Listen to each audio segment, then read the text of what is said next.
Hello friends, welcome to our YouTube channel the brainy Pathshala. मेरा नाम है शुभम और मेरे साथ आप पढ़ रहे थे राजस्थान ज्योग्राफी। पिछले वीडियो में हमने बात करी थी राजस्थान के भौगोलिक विवरण की, जिसमें हमने दो पार्ट के बारे में पढ़ चुके थे, उत्तर पश्चिम का रेतीला मैदान और मध्यवर्ती पहाड़ी प्रदेश। इसमें हम बात करेंगे पूर्वी मैदान के बारे में। उससे पहले मैंने पिछले वीडियो में आपसे कुछ क्वेश्चन पूछे थे, उनके जवाबों की बात कर लेते हैं। तो क्वेश्चन था कि भैराज और बैराठ, ये दो अरावली की प्रमुख चोटियां थी, ये कहाँ स्थित है और इनकी ऊंचाई क्या है? तो इनका जवाब है भैराज जो है वो अलवर में स्थित है और इसकी ऊंचाई है 792 मीटर। ठीक है। और बैराठ जो है वो जयपुर में स्थित है और इसकी ऊंचाई है 704 मीटर। तो ये पिछले क्वेश्चन के आंसर। तो चलिए शुरू करते हैं। इस वीडियो में हम बात करेंगे पूर्वी मैदान के बारे में। पूर्वी मैदान क्या होते हैं? जो अरावली के पूर्व के अंदर नदियों द्वारा बनाए गए जो मैदान होते हैं उसे पूर्वी मैदान कहा जाता है। ये तीन प्रकार के होते हैं, तीन भागों में डिवाइड किया गया है इन्हें। मध्यमाई बेसिन, बनास बेसिन और बाणगंगा बेसिन, जिसे करौली बेसिन भी कहा जाता है। बाणगंगा बेसिन को करौली बेसिन, करौली का मैदान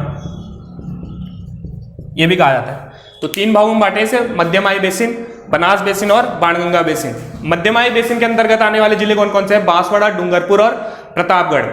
देखिए एक चीज और है, नदियों द्वारा जो मैदान बनाए जाते हैं वहां की मिट्टी बहुत उपजाऊ होती है और इसलिए उस मिट्टी को क्या कहते हैं? जलोढ़ मिट्टी। मतलब नदियों द्वारा जो मैदान बनाए जाते हैं वहां पे जो मिट्टी पाई जाती है उसको जलोढ़ मिट्टी कहा जाता है। वो बहुत उपजाऊ होती है, इसलिए जो मध्यमाई बेसिन के अंदर जो मिट्टी पाई जाती है वो लाल जलोढ़ मिट्टी यहाँ पे ज्यादा पाई जाती है, जो कि मक्के की खेती के लिए बहुत उपयोगी होती है। ठीक है। उसके बाद हम बात करेंगे बनास बेसिन की। तो बनास बेसिन पाया जाता है, बनास बेसिन के अंदर आने वाले जिले कौन कौन से हैं? अजमेर, भीलवाड़ा, टोंक और सवाई माधोपुर। यहाँ जो मिट्टी पाई जाती है वह भूरी जलोढ़ मिट्टी यहाँ पाई जाती है और ये ज्वार और उड़द के लिए ज्यादा उपयोगी होती है। फिर बात करते हैं हम बाणगंगा बेसिन की। तो इसे करौली का मैदान भी कहा जाता है। ये जयपुर, अलवर, दौसा, भरतपुर और करौली, ये क्षेत्र इसके अंतर्गत आते हैं और यहाँ जो मिट्टी पाई जाती है वो है पीली जलोढ़ मिट्टी यहाँ पाई जाती है। और ये किसके लिए? ये गेहूं और सरसों की खेती के लिए बहुत उपयोगी होती है। कुछ बुक्स के अंदर चंबल बेसिन की बात की गई है, चंबल बेसिन की बात की गई है। तो चंबल बेसिन बनास बेसिन की तरह ही होता है, मतलब इसी के भाग को हम चंबल बेसिन भी कह सकते हैं। उसमें यही जिले आते हैं और इसी प्रकार की मिट्टी वहां पाई जाती है। तो ये हमने बात करी पूर्वी मैदान के बारे में। अब हम बात करें दक्षिण पूर्वी पठारी प्रदेश के बारे में। दक्षिण पूर्वी पठारी प्रदेश क्या होता है? ये राजस्थान का नक्शा मान लीजिए आप। ये जो पार्ट होता है ये दक्षिण पूर्वी पठारी प्रदेश के अंतर्गत आता है। इसको भी दो भागों में बांटा गया है, विंध्यन कगार और हाड़ौती का पठार। विंध्यन कगार क्या होता है? जो चंबल नदी के अवनालिका अपरदन के कारण जो खड्ड भूमियां, मतलब जो घाटियां बनती है, उन घाटियों के बीच के क्षेत्र को क्या कहता है? विंध्यन कगार कहा जाता है, जिसे बालूकाष्ठ कगार भी कहते हैं। इसमें आने वाले जिले कौन कौन से हैं? सवाई माधोपुर, भरतपुर और करौली। यहां पे जो चंबल नदी अवनालिका अपरदन करती है उनसे निर्मित जो खड्ड भूमियों वाले क्षेत्र होते हैं उसे विंध्यन कगार कहा जाता है। सेकंड है इसका हाड़ौती का पठार। हाड़ौती का पठार क्या होता है? तो हाड़ौती का पठार लगभग सबको पता है। इसके अंतर्गत आने वाले जिले हैं कोटा, बारा, बूंदी और झालावाड़। यह भारत के प्रायद्वीपीय पठार, जो भारत के नक्शे में प्रायद्वीपीय पठार होता है, मतलब जो दक्षिण के अंदर भारत में प्रायद्वीपीय पठार पाया जाता है, यह उसी का एक भाग है जिसे हाड़ौती का पठार नाम से जाना जाता है राजस्थान में। इसमें आने वाले जिले हैं कोटा, बारा, बूंदी और झालावाड़। यहाँ पे काली मिट्टी पाई जाती है। यहाँ कौन सी मिट्टी पाई जाती है? काली मिट्टी पाई जाती है, जो कि लहसुन, सोयाबीन और कपास की खेती के लिए उपयुक्त होती है। तो ये हमने बात करी राजस्थान के भौगोलिक वर्गीकरण के बारे में, जिसमें हमने चार भागों के बारे में पढ़ा: उत्तर पश्चिम का रेतीला मैदान, मध्यवर्ती पहाड़ी प्रदेश, पूर्वी मैदान और दक्षिण पूर्वी पठारी प्रदेश। ठीक है, ये हमारा है भौगोलिक विवरण खत्म हुआ। अब हम बात करेंगे राजस्थान के क्षेत्रफल के बारे में। राजस्थान के कुछ सांख्यिकी, कुछ स्टैटिस्टिक्स के बारे में हम जान लेते हैं कि राजस्थान का कौन सा पार्ट राजस्थान के कितने क्षेत्रफल में आता है और वहां कितने % जनसंख्या निवास करती है।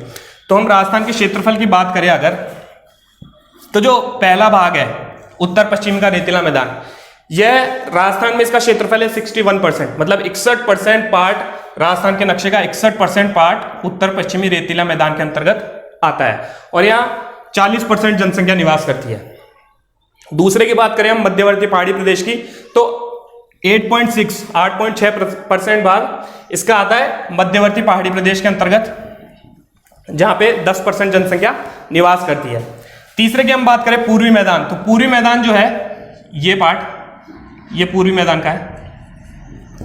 23.3% पार्ट राजस्थान का क्षेत्रफल का 23.3% भाग पे पूर्वी मैदान है, और जहां पर 39% जनसंख्या निवास करती है।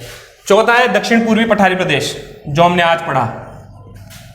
ये 7% राजस्थान के क्षेत्रफल में 7% है इसका, 7% भाग पर दक्षिण पूर्वी पठारी प्रदेश पाया जाता है, और यहाँ पे 11% जनसंख्या निवास करती है। तो ये हमने राजस्थान के भौगोलिक विवरण के बारे में, भौगोलिक वर्गीकरण के बारे में पढ़ाई की। अब इससे पहले हम कुछ शब्दों के बारे में भी जान लेते हैं। कुछ शब्दावलियां हैं राजस्थान के भौगोलिक विवरण में जो बहुत उपयोगी है, और उनसे कई डायरेक्ट सवाल पूछ लिए जाते हैं, तो उन शब्दावलियों के बारे में बात कर लेते हैं। पहली है गिरवा। गिरवा क्या होती है? तो जो उदयपुर शहर है उसके चारों ओर एक तश्तरीनुमा पहाड़ी आकृतियां हैं, उनको क्या कहा जाता है? गिरवा कहा जाता है। उदयपुर शहर के चारों ओर जो पहाड़ियां हैं, तश्तरीनुमा पहाड़ियां, उन्हें गिरवा कहा जाता है। फिर बात करते हैं हम भाकर प्रदेश की। तो सिरोही जो है, ये राजस्थान में सिरोही यहाँ आता है लगभग। तो सिरोही का जो उत्तरी पूर्वी भाग होता है, सिरोही के उत्तर पूर्वी भाग को हम क्या कहते हैं? भाकर कहते हैं। सिरोही के उत्तर पूर्वी भाग में जो पहाड़ियां पाई जाती है ना, उन्हें भाकर क्षेत्र कहा जाता है। फिर बात करते हैं मगरा। मगरा क्या होता है? जो उदयपुर है, उदयपुर के पूर्व के अंदर 5 जिले हैं: पाली, राजसमंद, अजमेर, चित्तौड़ और भीलवाड़ा। उदयपुर के उत्तर में स्थित 5 जिले पाली, राजसमंद, अजमेर, चित्तौड़, भीलवाड़ा, इनकी जो 16 पंचायत समितियां हैं, उन 16 पंचायत समितियों का जो पर्वतीय भूभाग है उसे मगरा क्षेत्र कहते हैं। ठीक है, अब बात करते हैं बरड़ की। तो बरड़ क्या होता है? बरड़ बूंदी का जो बूंदी के उत्तर पश्चिम में जो पथरीला भूभाग है उसे बरड़ कहा जाता है। नेक्स्ट है बीहड़ पट्टी।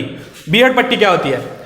हमने बात करी थी विंध्यन कगार के बारे में, क्या कि चंबल नदी जो अवनालिका अपर्दन करती हुई जो घाटियों का निर्माण करती है, उस घाटियों के निर्माण क्षेत्र को क्या कहते हैं? विंध्यन कगार। और उन जो घाटियां हैं, जो घाटियां बनाती है, खड्ड भूमियां बनाती है, उन्हें क्या कहा जाता है? बीहड़ पट्टी। बात करते हैं लाठी सीरीज की। तो लाठी सीरीज क्या होता है? यह जैसलमेर के अंदर पाई जाती है। जैसलमेर में पोखरण से मोहनगढ़ के बीच, यह जैसलमेर में पोखरण से मोहनगढ़ के बीच 62 किलोमीटर की भूगर्भीय जल पट्टिका होती है, उसे क्या कहते हैं? लाठी सीरीज। फिर बात करते हैं वांगड़। तो वांगड़ क्षेत्र कौन सा क्षेत्र होता है? डूंगरपुर और जो बांसवाड़ा का क्षेत्र होता है, डूंगरपुर बांसवाड़ा का संपूर्ण क्षेत्र, उसे वांगड़ क्षेत्र कहा जाता है। फिर बात करते हैं हम छप्पन के मैदान की। छप्पन के मैदान कौन सा होता है? तो प्रतापगढ़ और बांसवाड़ा।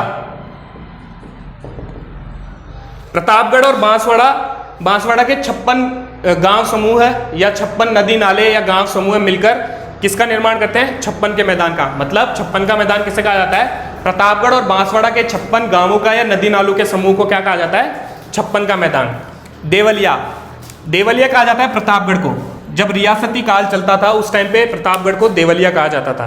कांटल भी प्रतापगढ़ को ही कहा जाता है। फिर बात करते हैं पीडमोंट की। तो पीडमोंट क्या होता है?